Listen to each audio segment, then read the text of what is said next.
Hello friends, आज मैं पढ़ाऊंगा द कॉशी-यूलर इक्वेशन, जो कि पार्शियल डिफरेंशियल इक्वेशन का ये इम्पॉर्टेंट टॉपिक होता है। हमेशा क्वेश्चन इससे बनता ही बनता है। तो हम सबसे पहले देखेंगे कि कॉशी-यूलर इक्वेशन पहचानेंगे कैसे। तो यहाँ पे इस क्वेश्चन में देख सकते हैं कि x की पावर n है, या जो कि यहाँ पे 2 दे रखी है, और डेरिवेटिव है 2 टाइम्स। को यहाँ एक्स स्क्वायर और d2y upon d x square है, -2x, एक्स की पावर कितनी है 1 टाइम्स, और डेरिवेटिव भी 1 टाइम्स है। कि मीन्स हमें यहाँ से पता चल रहा है कि कॉशी-यूलर इक्वेशन को हम पहचानेंगे कैसे। कि मीन्स x की पावर n डी की power n y upon d x की पावर n होगी, जो कि फिर क्या होगा, ये एफ एक्स के किसी इक्वल होगा और x के साथ कोई कांस्टेंट इंक्लूड हो सकता है। तो हमें यहाँ से पता चल गया कि ये कॉशी-यूलर इक्वेशन है। तो अब इसको हम सॉल्व कैसे करते हैं। तो सबसे पहले हम सब मैथ्स में सपोज ही करते आए हुए हैं, तो हम सबसे पहले मान लेंगे x इज इक्वल टू ई की पावर t। ठीक है, अब हम क्या करेंगे, e इधर आएगा तो log x is equal to t हो जाएगा। ठीक है, इसका हम डेरिवेटिव करेंगे विथ रिस्पेक्ट टू x। तो हम जब डेरिवेटिव करेंगे तो log x dx क्या हो जाएगा, 1/x, और dt मतलब t का करेंगे विथ रिस्पेक्ट टू x, तो ये हो जाएगा dt बाई dx।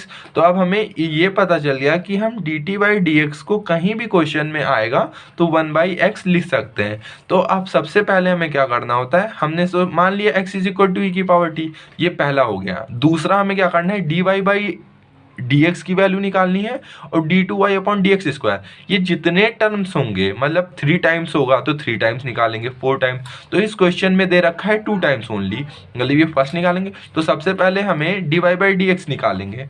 तो जो dy बाई dx होगा, इसमें हम सबसे पहले चेन रूल लगा दें, dy बाई dt और dt बाई dx, क्योंकि हम टी को कट करेंगे तो d y by d x बचेगा ही। तो हमें मालूम है कि d y by d t और d t by d x की वैल्यू हमने यहाँ पे निकाल रखी है। तो d t by d x की वैल्यू यहाँ पे क्या हो जाएगी, 1/x, जिसको हम लिख सकते हैं 1/x d y by d t. तो सबसे पहले क्या हो गया, d y by d x की वैल्यू हमें ये मिल गई। ठीक है, अब हम क्या करेंगे, सेकेंड टाइम, मतलब हम 2 बार निकालेंगे d2y upon d x square. तो ये जो दे रखा है, ये इसको हम फर्स्ट फंक्शन मान लेंगे, और इसको हम क्या मान लेंगे, सेकंड फंक्शन। तो फर्स्ट फंक्शन को एज इट इज़ लिख देंगे। जब हम d y by d t का निकालेंगे, डी एक्स के रिस्पेक्ट में हम निकाल रहे हैं, तो ये तो d2y upon d t square हो जाएगा। फिर हम t को भी करेंगे डी एक्स के रिस्पेक्ट में, तो उसका क्या हो जाएगा, D t by d x. ठीक है, प्लस अब हम क्या करेंगे, फर्स्ट फंक्शन का डेरिवेटिव करेंगे, सेकेंड एज इट इज लिखा रहने देंगे। तो हम 1/x का dx के रिस्पेक्ट में कर रहे हैं, तो ये होता है -1/x स्क्वायर। ठीक है, अब हमारा क्या हो जाएगा यहाँ पे, -1/x स्क्वायर, और सेकेंड फंक्शन जो है वो एज इट इज लिखा रहता है। अब हम क्या करेंगे, इसको सॉल्व करेंगे, d2y upon d x square. हम जानते हैं कि 1/x और dt बाई डी एक्स की वैल्यू हमने निकाल रखी है पहले ही। तो d2y upon d t square 1/x, plus का ये माइनस हो गया 1/x square dy by d T. इसको जब हम सॉल्व करेंगे तो ये एक्स स्क्वायर मल्टीप्लाइड हो जाएगा।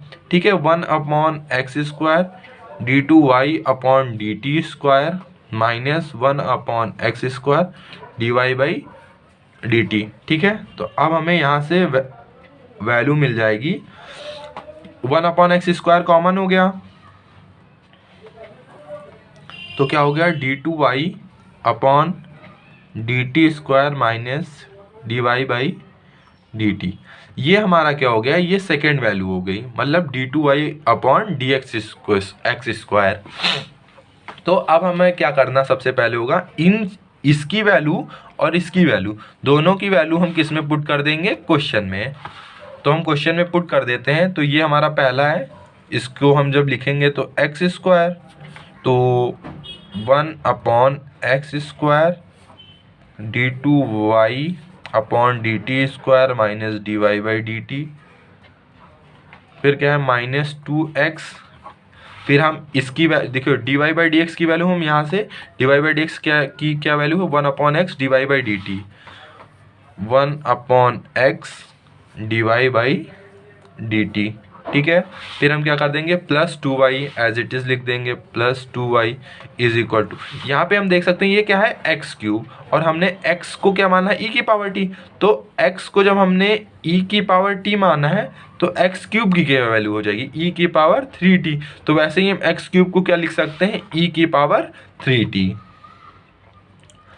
अब हमें कुछ नहीं करना है, इसका हमें बस CF निकाल लेना है और फिर PI निकाल देना है, फिर इन दोनों को ऐड कर देंगे तो हमारा जनरल सोल्यूशन निकल जाएगा। तो अब हम कैसे निकालेंगे इसका जनरल सोल्यूशन, तो सबसे पहले हम CF निकालते हैं। CF निकालने के लिए हम यहाँ पे देख सकते हैं कि जो सिंबॉलिक फॉर्म होगी, तो इसको सबसे पहले हम सॉल्व कर लेते हैं। तो ये कट गया, इससे x भी कट गया। तो अब हमारा यहाँ पे अभी निकला कि d2y/dt² minus dy/dt -2 times dy/dt plus 2y is equal to e⁻3t।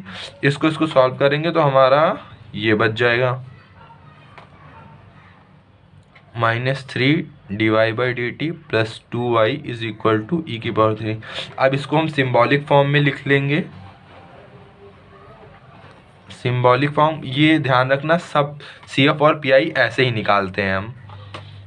तो ये होता है d2y -3 dy plus 2y is equal to 0 लिख लेंगे। तो इसमें d² -3d plus 2y is equal to 0। अब इसका हम ऑक्सिलरी फॉर्म लिख लेंगे और यहाँ से हम लैम्डा की वैल्यू निकाल लेते हैं। लैम्डा भी हम मानते हैं, बहुत जगह m भी लिख सकते हैं इसको। तो इसको जब हम लिखेंगे, कैसे लिखते हैं इसको देखिएगा, इसको लिख देंगे λ² -3 lambda plus 2 is equal to 0, ठीक है।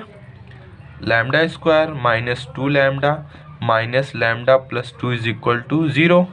फिर इसमें लैम्डा कॉमन लेते तो लैम्डा -2 और यहाँ पे -1 कॉमन लेते तो lambda -2 is equal to 0।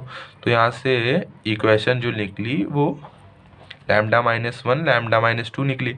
Lambda की वैल्यू हो गई 1 और 2। इसका हम सबसे पहले CF निकाल लेते हैं, जिसको हम बोलते हैं कॉम्प्लीमेंट्री फंक्शन। तो जो हमारा CF होता है, जिसको हम YC भी लिखते हैं, C1 e⁻, में 1 फिर x मल्टीप्लाई होता है तो 1x प्लस C2 e⁻2 है तो 2x। तो ये जो होता है, पर हम यहाँ पे x नहीं लेंगे, यहाँ पे हम t लेंगे।